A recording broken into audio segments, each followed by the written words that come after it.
ఎవడా నువ్వు? చెరబట్టిన సీతమ్మూరి తీర్పాకలో పడి ఉన్నావు. కష్టాల్లో ఉన్నాడు దొరా, నిజమా? కష్టాలా? అష్ట కష్టాలు. అవును, నీకెలా తెలుసు? అడ్డదీగల హనుమంతు మాట పోలిపోదు. మోకంలో లక్ష్మీ కళ ఉన్నది, కానీ అరచేతిలో దరిద్రం. దొరదొక్కేది చక్రం, కానీ చూపు వక్రం. నా చూపు వక్రమా? నిష్ఠూరంగా ఉన్నా నిజం మాట్లాడతా. పెద్ద పెద్ద దొరల జాతకాలు మొఖాలు చూసి చెప్పిన నేత్రాలు తిరిగి నీ చూడు. దర్శకరత్న దాసరి నారాయణరావు పక్కన నేను, నటశేఖర కృష్ణ పక్కన నేను, నూతన ప్రసాద్ పక్కన నేను, జయప్రద పక్కన నేను, శరత్ బాబు పక్కన నేను, రాల్ఫెల్లి పక్కన నేను. రాజకీయ నాయకుల సీట్ల సంగతి ఏంది, సినిమా నాయకుల కాల్ సీట్ల సంగతి ఏంది మొఖం చూసి చెప్తా. 100 నోటు ఉందా? 100? 100 కుర్రో 100 కనకం చేస్తావు. బురదగుంటలో చేపలు పట్టేటోళ్ళ జాతకాలు చెప్పను నేను. కశ్మీ కరాకండి, జస్మీ జరాజండి, రథంబు జరాజక్, బడంబు బడబక్. ఓరు తండ్రి, కోయి భాషలో శాపనార్థాలు పెడతాడు. ఇదిగో ఇదిగో 5 అడ్డదిగల హనుమంతు అన్నం తింటాడు, కక్కిన కూడు కాదు. పొరపాటు అయిపోయింది నాయన. ఇదిగో తీసుకో. అట్టరాదారికి ఏంటి చూస్తున్నావు? మంచిదా కోయంబత్తూరా అని చెప్పినా కదా. తొక్కేది చక్రం, బుద్ధి వక్రం. మనసు మంచిదే, కానీ గుణమే జరాజక్. మహాప్రభు, బుద్ధి పొరపాటు అయిపోయింది. ఇక తిట్టకు, జాతకం చెప్పు. నా ముఖం ఎలా ఉంది? ముఖానికేం చక్కగుంది, తుమ్మ చెట్ల మధ్య సందమామల్లే. సరే చెప్తుండా ఈను.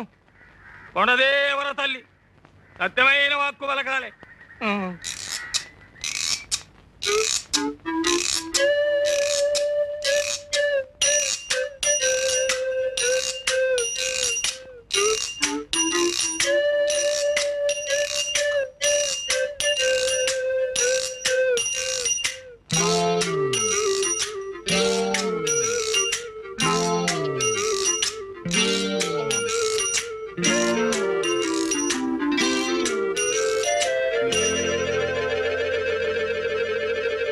మంచి పెట్టనబొట్టు.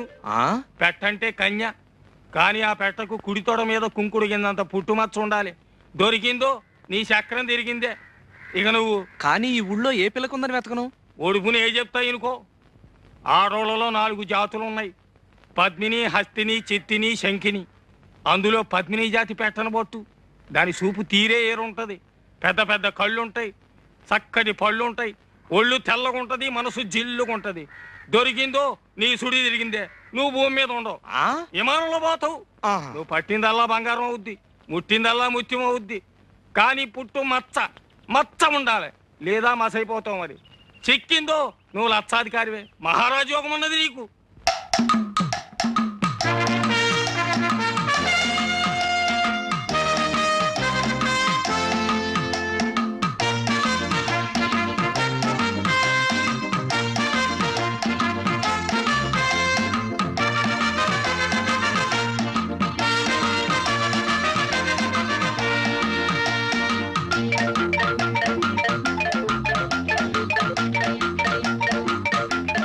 సీతారాముడు, ఈ రోజు నుంచి మన జాతక చక్రం మిషన్ చక్రం లాగా గిర్రం తిరిగిపోతుందిరా. ముందర నా కళ్ళు తిరుగుతున్నాయి, విషయం చెప్పుకురు. చెబుతాన్రా. పుట్టుమచ్చ, పుట్టుమచ్చ, రంభా స్తంభాలు. ఓరి నాయనో, ఈ రోజు నుంచి నేను మహారాజు, నువ్వు మహామంత్రి, మన బట్ల సత్తిగాడి సేనాధిపతి. నిజమా? అయితే సేనాపతి బట్టలు అమ్ముకోవచ్చా? అర్ధరాజ్యం ఇచ్చినా అడుక్కు తినే చెప్ప కడుక్కుని దాచుకున్నా అంట నీలాంటాడే. ముందర విషయం ఏంటో చెప్పు గురు. చెబుతాన్రా. పుట్టుమచ్చ, కుడి తోడ మీద పుట్టుమచ్చ ఉన్న అమ్మాయిని పెళ్లి చేసుకుంటే మన జాతకమే మారిపోతుందట్రా. వెంకటరత్నం సంగతి మర్చిపోయావు గురు.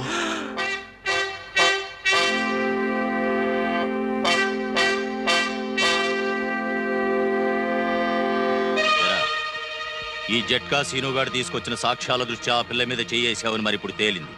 ఒప్పుకుంటావా? బాబు అమ్మో, ఆడపిల్ల గాలి సోకితేనే ఊపిరి తీసేస్తాడే, అలాంటిది పుట్టుమచ్చ కోసం ఆడపిల్లలు వెతికితే బతకనిస్తాడా? అవును. నోరు ముయిరా. ఇదిగో సుందరం, వెంకటరత్నం జైలు నుంచి రావడానికి ఇంకా 2 నెలలు టైం ఉంది. ఈ లోపున మచ్చన్న పిల్లని ఎతికి పెళ్లి చేసేసుకో. ఏడ్చావు. ఆ వెంకటరత్నం గారు జైల్లో ఉంటేనే వాడి శిష్యుడు సీనుగాడు పోలీస్ కుక్కలా ఈ ఊళ్ళో తిరుగుతూనే ఉంటాడు. ఆడి సంగతి నాకు వదిలే. ఆ సీనుగాడు నేను 2వ క్లాస్ 4 ఏళ్ళు కలిసి చదువుకున్నాం. ఆడు మనకు ఫ్రెండే కదా. అలాగా? అయితే సరుతు, నువ్వు మన కాంట్రాక్ట్ ఒప్పుకోవాలి. ఒప్పేసుకో గురు. ఒప్పుకోక సస్తామా? వసుదేవుడు అంత తోడే బట్టల సత్యంగాడు కాళ్ళు పట్టుకోవాల్సి వచ్చింది. అవును. అయితే నేను గాడిదా? చచ్చా, బట్టలు మోస్తున్నావు కనుక సరదాకలా అన్నాడు. సరదాకా? ఎవరికైనా సవటకి చెప్పరా. సర్లే, అవసరం నాది. ఒరే అబ్బాయి సుందరం, నేను జాకెట్ కొట్టేస్తాను, అది ఆ పిచ్చి సుందరికి. అదేనయ్యా ఆ వెంకటరత్నం సెల్లు ఏనుగు పిచ్చి సుందరికి ఓ మాయించి జాకెట్ ఒకటి కుట్టాం అనుకో, అది తొడుక్కొని ఏనుగు పిల్లల ఊరంతా తిరిగేస్తుంది. దాంతో మనకు మాయించి అడ్వర్టైజ్మెంట్ వచ్చేస్తుంది. అంటే ఇటు నా గుడ్డలకి అటు నీ కుట్టు పనికి మాయించి ప్రసారం వచ్చేసి ఊరు జనం అంతా వచ్చేసి మన మీద పడిపోతారు. అంటే అర్థం ఏంటన్నమాట, దాని పిచ్చిని కూడా మనం వ్యాపారంలో ఉపయోగించుకుంటున్నాం అన్నమాట. సుందరం, ఈ రైక ఎంత బాగుందో, కాస్త వదులైంది. ఆ మాత్రం వదులుండాలి, పెరిగే వయసేగా. ఈ జాకెట్లో నువ్వు అచ్చం సినిమా స్టార్లా ఉన్నావు. నిజమే, అంతా అంటున్నారు. ఇట్లాంటి జాకెట్ 4 కుట్టి పెట్టవు? 4 ఏం కర్మ, 7 వారాల నగల్లాగా 7 వారాల జాకెట్లు కుట్టి పెడతాను. మరి నాకేమిస్తావు? నాగమండి దగ్గర ఏముంది, బొండారు కొబ్బరి పీచు తప్ప. అలా కాదు, నాగమణి చేత్తో చేసిన చేపల పులుసు తింటే స్వర్గానికి బెత్తెడు దూరంలో ఉంటావని. ఎవరు చెప్తా? ఎవరేంటి, కోనసీమంతా కోడే కూస్తుంటేను. అంత మనసైతే రాత్రి భోజనానికి రండి మీరిద్దరు. ఇద్దరునా? ఎందుకు, నేను ఒక్కడే వస్తా. రాత్రిపూట వాడు ఉపవాసాలు చేస్తున్నాడు. నేనా? ఉపవాసాలా? ఎందుకు? ఎందుకేమిట్రా, పిచ్చి తగ్గితే ఉపవాసాలు చేస్తానని అంతర్వేది నరసింహస్వామికి నేను మొక్కలా? నాగమణి నువ్వెళ్ళు, నేనొస్తా. రాకపోయావో? అబ్బే వస్తా. నాకు పిచ్చా?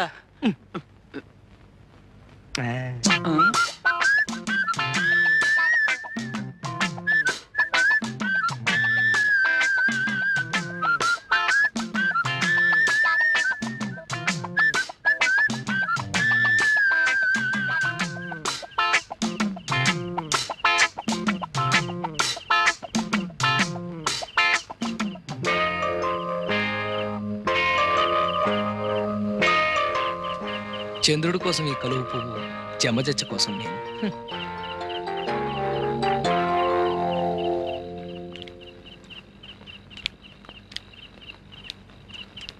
ఏది నోరు తెరు. అబ్బా, ఎంత ఎర్రగా పండిందో. అంటే నీకు పెళ్ళాం మీద ప్రేమ ఎక్కువ అన్నమాట. నీ నాలుగు కూడా ఎర్రబడింది అంటే నీకు కూడా మొగుడు మీద. ఛీ, ఓ సుందరం, ఇప్పుడు నాలుకే కాదు, బుగ్గలు కూడా ఎర్రబడ్డాయి. అది సరే, ఇప్పుడు నీకెన్నేళ్ళు? పోను నేను చెప్పనా, 19. అట్ట కనిపిస్తున్నానా? అసలు ఈ గౌన్ వేసుకున్నావంటే 12. కవునా? నైట్ గౌను ఈ దేశాల్లో దొరసానమ్మలు వేసుకుంటారు. అయితే రేపు సంతకేసుకెళ్ళిపోనా? సంతకా? అమ్మో సంతకా, జనాలంతా పడి చేస్తారు. ఇది పడుకోబోయేటప్పుడు వేసుకోవాలి, అప్పుడు బోల్డ్ అని ఇంగ్లీష్ కళ్ళొస్తాయి. అసలు ఇంగ్లీష్ సినిమాల్లో ఎలిజబెత్ అని ఒక యాక్టర్ ఉండేది. అలాగా? అది వేసుకున్న గౌన్ చూసి జనాలంతా ఎర్రెత్తిపోయేవాళ్ళంట. ఆ? అది యాక్ట్ చేసిన సినిమాలు ఏడాది కొద్దీ ఆడేసాయి. తనంత గొప్పదాని అవడానికి కారణం ఆ గౌనేనని అది కుట్టిన టైలర్ ని పెళ్లి చేసుకుని తను ఎలిజబెత్ టైలర్ అయిపోయింది. ఆ? సరిపోయిందో లేదో చూసుకో. ఆ. పోనీ నన్ను తొడగమంటావా? ఛీ, సిగ్గు లేకపోతే సరి.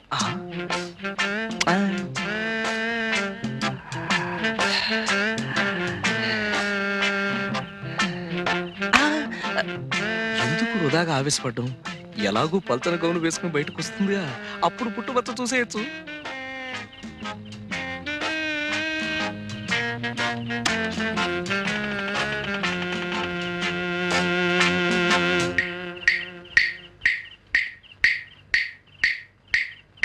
ఎలా ఉన్నాను? లోపలంగా వేసుకొచ్చావుగా, ఇంకా జమచచ్చేం కనిపిస్తుంది? ఆ? అదే ఎలిజబెత్ లా మాత్రమేనో టైలర్ లా లేవని. ఏంటో సుందరం? అది అదే అది జమజా.